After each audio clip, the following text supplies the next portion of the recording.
Alright, what's good, everybody? It's Vozashi here, and just today, the Breakers they released information on the next patch, which should be coming tomorrow on the 11th.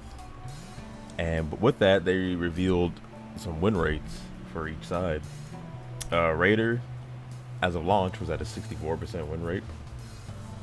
No specifics on each Raider, but in general, which okay. But then, like 2 weeks into the game, it dropped down to 52%. Obviously, as all the new survivors and stuff learn the game, as to be expected, of course. And then going over to the survivor win rate, it was very low at a 41% at launch, and then increased about 8% to 49 after a while. So. And then they have it split up here too. So orange is survivors actually fully depleting the raider to 0, and then the yellow being activating the super time machine, and then the gray is the escape. So it's interesting to see that they put in the escape as its own little thing. It's interesting to see that escape counts as a win for both sides, really. I figured escaping as survivor would be more of a like, hey, you didn't lose, but you didn't necessarily win. So like maybe like its own category, almost like a draw, almost. I don't know, but they categorize that as a win. So and then over here on Raider, the orange is the Raider, killing everyone, killing the time machine, time limit, and then the yellows are, you destroyed my time machine, and then someone escaped. So yeah, it's a win on both sides, but that's some neat little information. But this is how they're determining their data now for buffs and nerfs.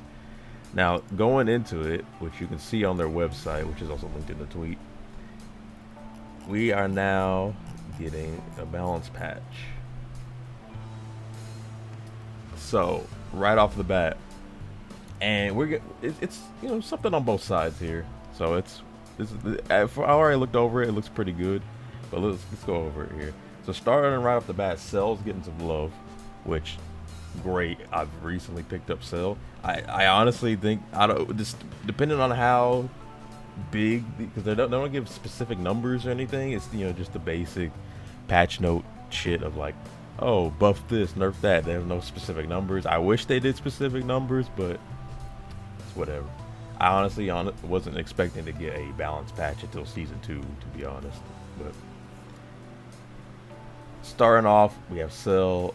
So Cell is now, they're buffing life absorption and auto evolve, which is weird because they say there's many cases where Cell's naturally fast evolution speed cannot be taken advantage of, so his evolution speed has been increased across the board. So it sounds like they want Cell to be the speed run through your stages character, which, fine. And honestly, kind of was, because with how Frieza's sporadic nature on his energy gains, because they're making him without ball, they're making him with ball, and then how pittance of energy you get from just killing a regular human, or a regular like civilian human. It was like so his is all over the place, which fair, because I still believe Frieza's top dog at all the survivors. But crazy enough, like Innocent Buu feels really fast if you eat people. It's still like the worst form of the fucking game, but it's, But it sounds like they want Cell to be the one that evolves the fastest. I don't know what that's gonna do to the metagame. We're already seeing a lot of people switch over to Cell, and I think that's mostly because a lot of people realize they're getting their ass kicked early, and Cell gets you through those early stages. I honestly think Cell has the best level 2 stage out of like Imperfect Cell has the best supers and key blast compared to Innocence and Frieza's shitty Minotaur stage. But yeah, so I honestly feel like Cell's gonna become a lot more popular. He already is popular. There's a lot of people probably born that early, and also a lot of people I've seen Golden Cell by now, level 100 Cell honestly the best looking gold out of the three. But it'll be interesting. Like, I mean, hey, if it's less freezes in the long run, I'll be glad. I'm so sick and tired of. So now, basically, so larva's gonna evolve faster, and then you're gonna get more energy off life absorption. Good thing I'm maxing those. All right, now onto the big one here, and I expected this a lot sooner, to be honest, and I'm glad we even got it. So they said lowered Majin Buu level 1 evolution parameters, but so basically, this nerf was a long time coming. SPOPO is fucking broken. Like the amount of people who could like honestly clear the whole match as SPOPO is kind of crazy. I mean, I like SPOPO's concept. Using Yambu's fun and stuff, and like, but that Ki Blast, there's no reason he should have a better Ki Blast than Frieza. He literally has level 1 Frieza's Ki Blast. Should not be better. It's a regular old fucking human who just got demon powers. Like, but basically what they're doing here is they lowered the Ki Blast speed, the hit detection width, the attack range, and the damage. Good. I have been sniped by SPOPO from like a fucking zone away while trying to escape from him. It is ridiculous, and I'm glad they're handling that. So what that means in the long run is it's probably going to be a bit harder for you to get out of SPOPO phase off of just seeking kills. That's kind of become the SPOPO meta, like, because you need 4 civilians to fully charge, and by the time you get 4, you're probably getting key rushed. So you SPOPO, you pretty much have to play aggressive. You have to get that early kill. And this is gonna make it a bit so like Buu is gonna become a bit harder early on. He's already hard in the innocent phase, but I think it's a good trade-off because level 3 and level 4 Buu are absolutely disgusting. Like Super Buu shoots fucking tree trunks and has like a full kit of abilities. He's got 4 abilities. And really good super that throws that ball up that splits and it just tracks down everyone nearby. Like, so it seems like a good trade-off. Like early game Buu is gonna be real hard, and then late game Buu is obviously gonna be fucking easy. And I think that's fair. Unlike Frieza, who is just a fucking menace. Now going on to the survivor side of things, adjustments to reduce the chances of the survivor team being defeated early in the match. Great. Love that. Awesome. Thank you for giving survivors some love and not fucking them over.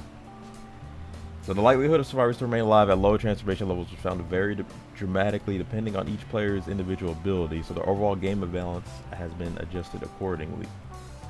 So basically what this means, they're reducing the damage you take while transformed in level 1 or 2 of your transfers. Good.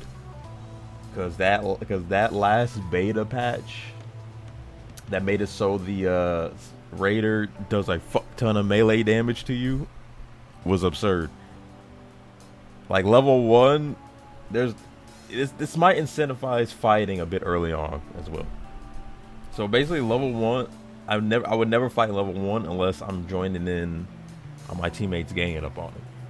I would only use level 1 to fly away, because you get hit once and that shit is gone and you're in a shitty predicament. Level 2, it's hit or miss. I end a lot of games sometimes at level 2 because we usually buy a key rush. I'm only at 2 or so, but level 2 is still fine, but this will make it a lot better.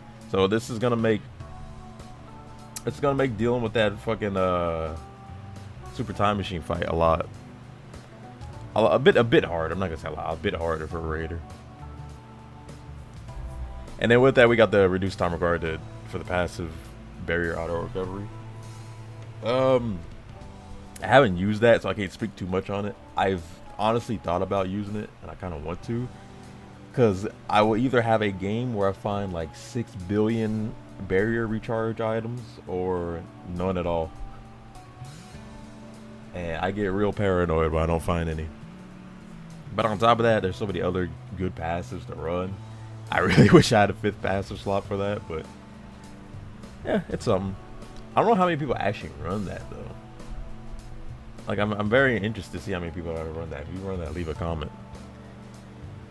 Right, so and then obviously, since they're reducing the time on that to activate, they're with the training it so it doesn't get crazy overtuned.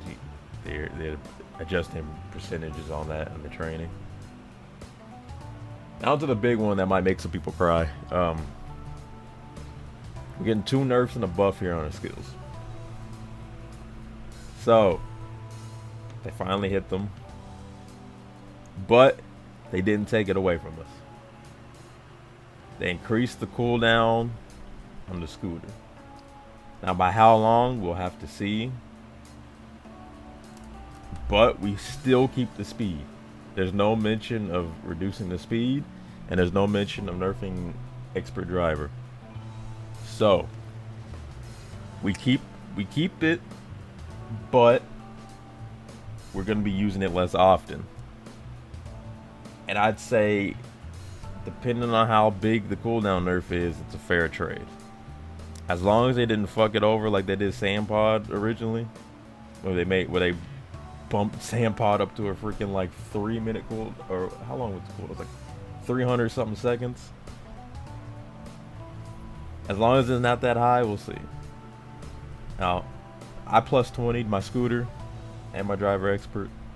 So as of right now, at plus 20, my scooter's at like 55-second cooldown. I'll see as this patch goes live, big the nerf is, but it'll still be pretty useful. Now this second one though, I'm skeptical about. They increased the cooldown on the grapple device. Grapple device cooldown's a minute, which was fine for what it was. Like, again, depending on how big the cooldown became,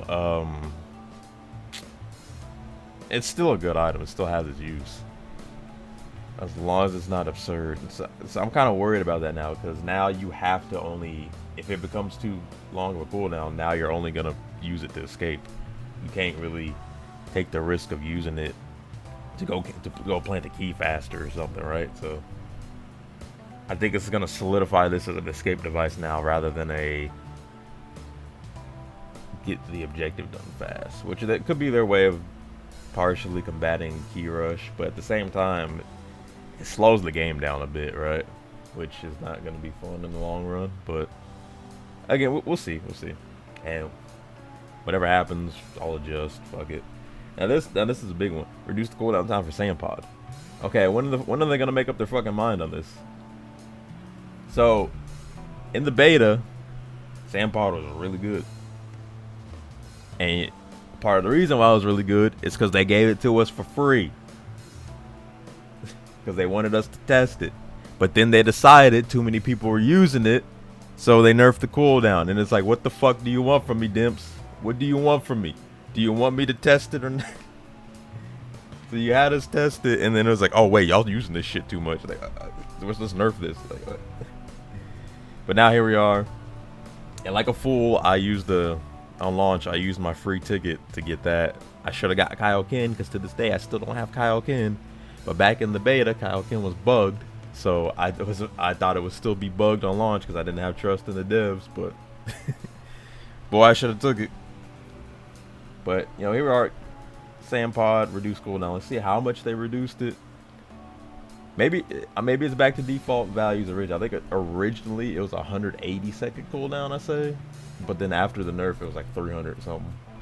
But we'll see on that. That's really gonna be interesting.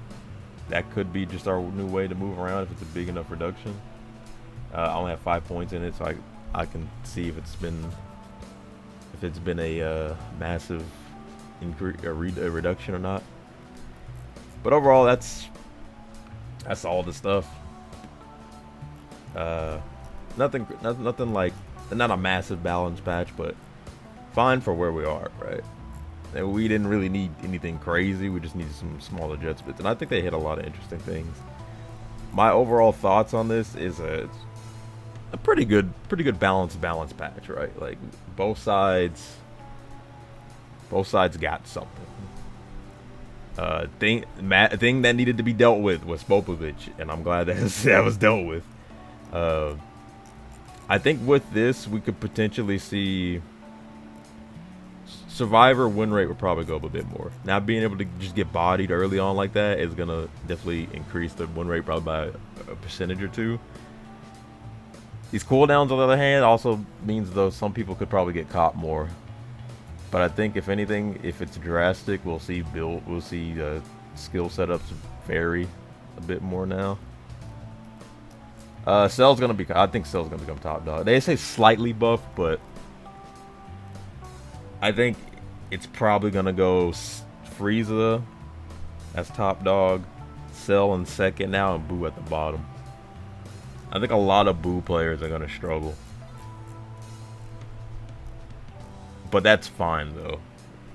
I love Buu. I love stage 3 and 4, but those first two stages are gonna probably suffer now. But that's fine. Spopovich, you still have Yamu though. It's not like it's hard to get energy. As long as you know how to use Yamu, you're fine. Stage 2 Innocence is, you know, still stage 2 shit. But yeah, let me know your thoughts on this in the comments, and then we'll see on the 11th.